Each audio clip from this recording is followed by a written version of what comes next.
بسم اللہ الرحمن الرحیم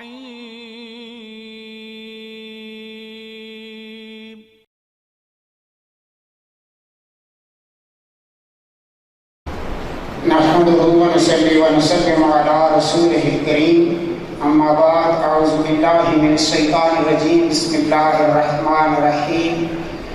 ان الله وملائكته يصلون على النبي يا ايها الذين امنوا صلوا عليه وسلموا تسليما الصلاة والسلام عليك يا سيدي يا رسول الله وعلى آلك وأصحابك يا سيدي يا حبيب الله. حاضرین محترم، آپ سب حضرات کو اس بات کا علم ہے کہ آج شیر اہل سنت ترجمان مسلک اعلیٰ حضرت علامہ مولانا محمد اورنگزیب خان قادری رحمۃ اللہ علیہ کے عرس مبارک کی یہ تقریب سعید ہے. اس تقریب سعید کی صدارت ہمارے سب کے مشفق و مربی استاد العلماء پیر طریقت رہبر شریعت حضرت علامہ صاحبزادہ پیر سید ریاض الحسن شاہ سے فرما رہے ہیں. وہ تشریف لا چکے ہیں. چند ہی لمحوں کے بعد یہاں مسجد میں جلوہ گر ہو جائیں گے اور آج کی اس تقریب سعید سے خطاب فرمانے کے لیے ہم نے جس شخصیت کو دعوت دی ہے وہ دنیا اہل سنت کا وہ دمکتا ہوا چاند، مسلک اہل سنت کا بے باک ترجمان اور اعلیٰ حضرت امام اہل سنت رضی اللہ تعالیٰ عنہ کے فکر کے پاسبان اور آستانہ عالیہ کوٹلہ شریف کے سجادہ نشین حضرت علامہ مولانا صاحبزادہ میاں تنویر احمد صاحب نقشبندی مدد اللہ العالی آپ تشریف فرمائیں. آپ کا بیان ہوگا اور چند ہی لمحوں کے بعد آپ کا بیان شروع ہو جائے گا. میں صرف آپ حضرات کو یہ بات باور کرانا چاہتا ہوں کہ حضرت علامہ مفتی میاں تنویر احمد صاحب نقشبندی دامت برکاتہ القدسیہ جس آستانہ سے تعلق رکھتے ہیں وہ آستانہ کوٹلہ شریف ہے. کوٹلہ شریف وہ آستانہ ہے جس کے فیض سے شرق کو شریف چمکا ہے، جس کے فیض سے کیلا مالا شریف چمکا ہے، جس کے فیض سے بکھی شریف چمکا ہے. یعنی اللہ تبارک و تعالی جل وعلا کے فضل و کرم سے ہمارے پاس اس آستانہ کی عظیم شخصیت جلوہ گر ہے کہ جس نے پوری دنیا میں اسلام، شریعت اور طریقت کا فیض بکھیرا ہے. اور یہ سرزمین راول پنڈی کی سرزمین، یہ آستانہ عالیہ گولڈا شریف سے تعلق رکھنے والی سرزمین ہے.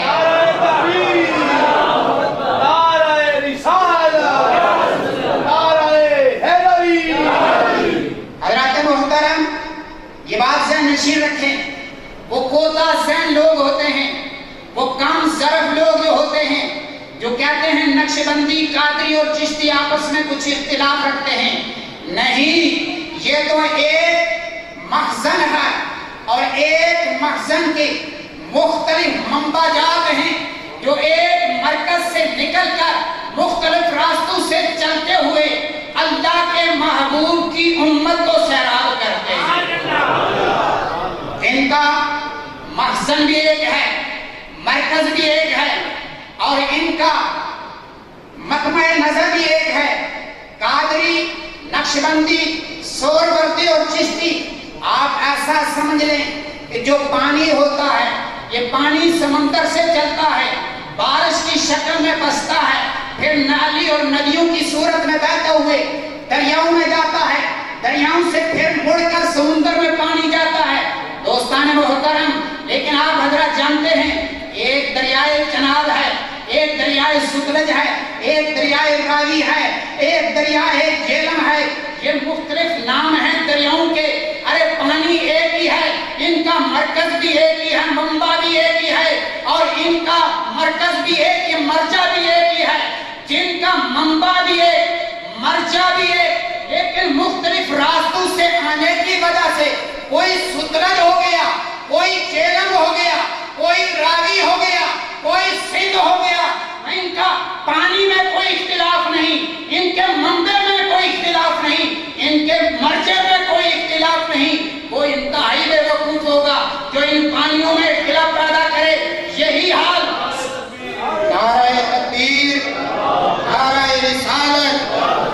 تاج العلماء پیر طریقت حضرت علامہ پیر سید ریاض الحسن شاہ صاحب، حضور غزالی زمان پیر سید محمد زبیر شاہ صاحب،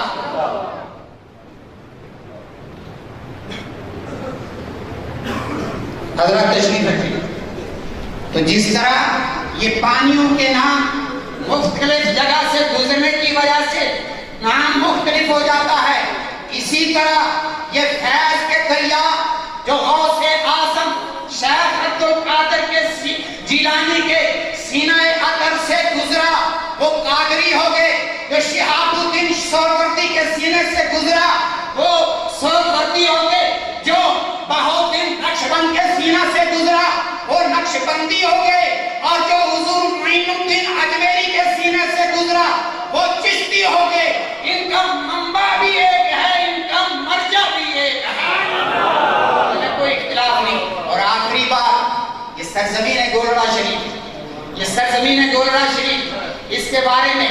حضور محدث علی پوری پیر جماعت علی شاہ صاحب رحمت اللہ تعالی علیہ، وہ سنیوں کا قائد جس نے قائد اعظم کی معیت میں تاریخ پاکستان میں قیادت کی اور سنیوں کو تاریخ پاکستان میں اپنے ساتھ ملا کر قائد اعظم کی سپورٹ کی، وہ محدث علی پوری اپنے پیر خانہ چورا شریف جا رہے ہیں، ریل سے گزرتے ہوئے جب سرزمین گولڑا سے گزرے تو آپ نے اپنے مریدوں سے فرمایا یہ وہ سرزمین آ گئی ہے جو بخشی ہوئی سرزمین ہے، جو بخشی ہوئی۔ یہ نقشبندیوں کا ایمان کہہ رہا ہے، حضرت پیر جماعت علی شاہ فرما رہے ہیں ارے یہ گولڑا شریف کی سرزمین وہ ہے جو بخشی ہوئی سرزمین ہے۔ بعد چلتے چلتے پہنچتے پہنچتے سیدنا پیر میر علی شاہ گولڑوی رحمت اللہ ہے نبر اللہ مرکزہ قدس سرہ العزیز کی بارگاہ میں پہنچی تو آپ نے کیا فرمایا؟ آپ نے فرمایا پہلے تو بخشی ہوئی تھی یا نہیں؟ اب محدث علی پوری نے کہہ دیا ہے کہ زمین بخشی گئی ہے۔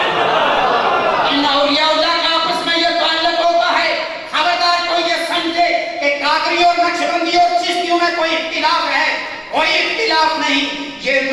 یہ روحانیت کے سلاسل ہیں اور یہ طریقت کے سلاسل ہیں جو شریعت کی حفاظت کرتے ہوئے ہمیں نبی پاک کے در پہ پہنچاتے ہیں۔ حضرات محترم، عرس ہے اس مرد جلیل کا، اس شیر مرد کا عرس ہے جو نہ کبھی باطل سے دبا ہے نہ باطل کے سامنے جھکا ہے۔ مجھے وہ بات اچھی طرح یاد ہے، اگرچہ میں طالب علم تھا، حضور غزالی زمان کی بارگاہ میں تھا، اگرچہ میں طالب علم تھا، شیخ القرآن پیر سید محمد زبیر شاہ صاحب کی بارگاہ میں حاضر تھا، حضور حضرت شیر اہل سنت نے فرمایا میں راول پنڈی میں کانفرنس کرنا چاہتا ہوں، سنی کانفرنس، تو میرا ساتھ کوئی نہیں دے رہا۔ حضور شیخ القرآن نے فرمایا اورنگزیب تو سنی کانفرنس کر،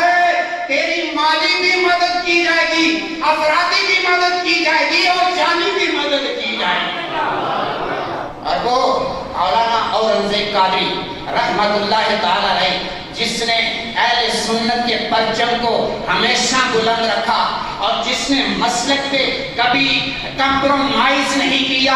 اعلیٰ حضرت کے مشن کو کبھی نہیں چھوڑا، محدث اعظم پاکستان کے مشن کو کبھی نہیں چھوڑا، دائیں بائیں نہیں گئے، وہ مرد جلیل جیسے صحابہ کا غلام تھا ایسے ہی اہل بیت کا غلام تھا، جیسے اولیاء اللہ کا غلام تھا ایسے ہی نبی انبیاء کا غلام تھا۔ اس نے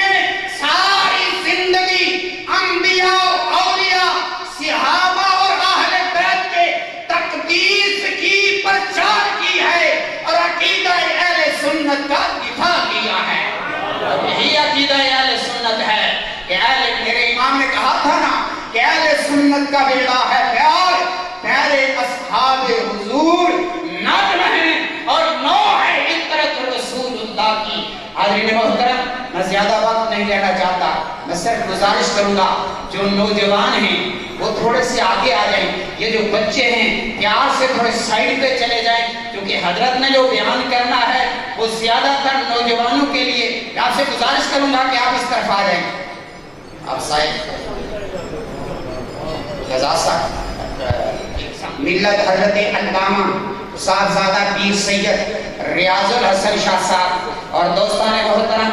اہلیان راولپنڈی اچھی طرح جانتے ہیں یہ جو سید ہمارے پاس جلوہ گر ہیں الحمدللہ یہ جیسے صورت سے پاک نظر آتے ہیں ایسے ہی سیرت میں پاک ہیں، جیسے صورت اور سیرت میں پاک ہیں اسی طرح الحمدللہ عقیدہ میں پاک ہیں۔ آج اس دور پر فتن میں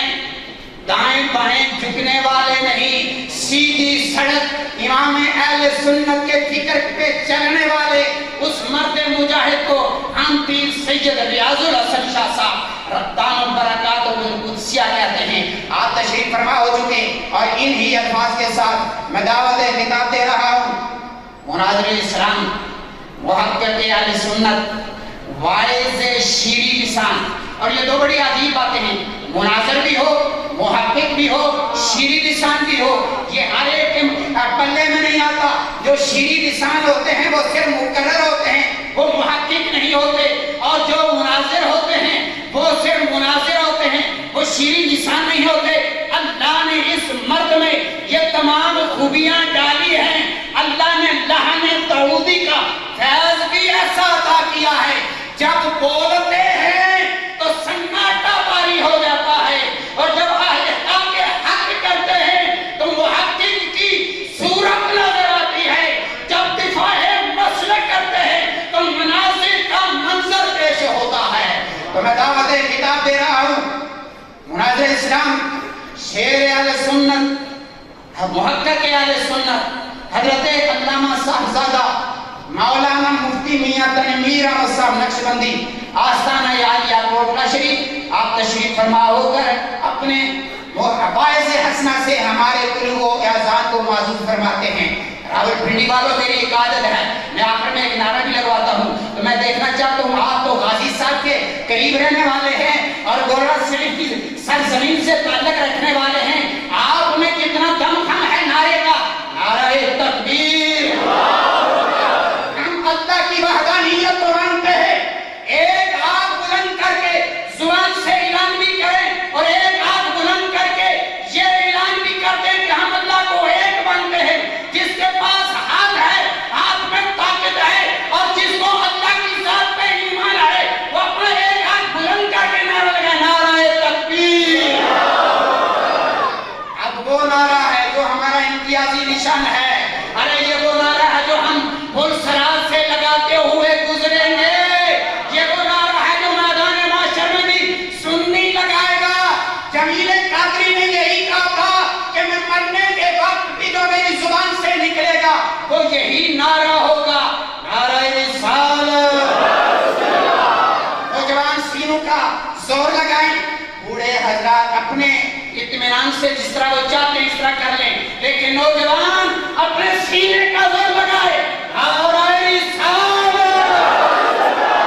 نعرہ رسالت۔ اب وہ نعرہ ہے جو بابا فرید نے پاک پتن میں لگایا تھا، اللہ محمد حاجی کتب حق اللہ محمد چار یار حاجی کتب فرید، یہ پاک پتن میں بابا فرید نے لگایا تھا، نعرہ تحقیق، نعرہ تحقیق۔ اب وہ نعرہ ہے جو نعرہ سنیوں کو لگانا چاہیے، اس لیے کہ جب یہ نعرہ سنی لگاتا ہے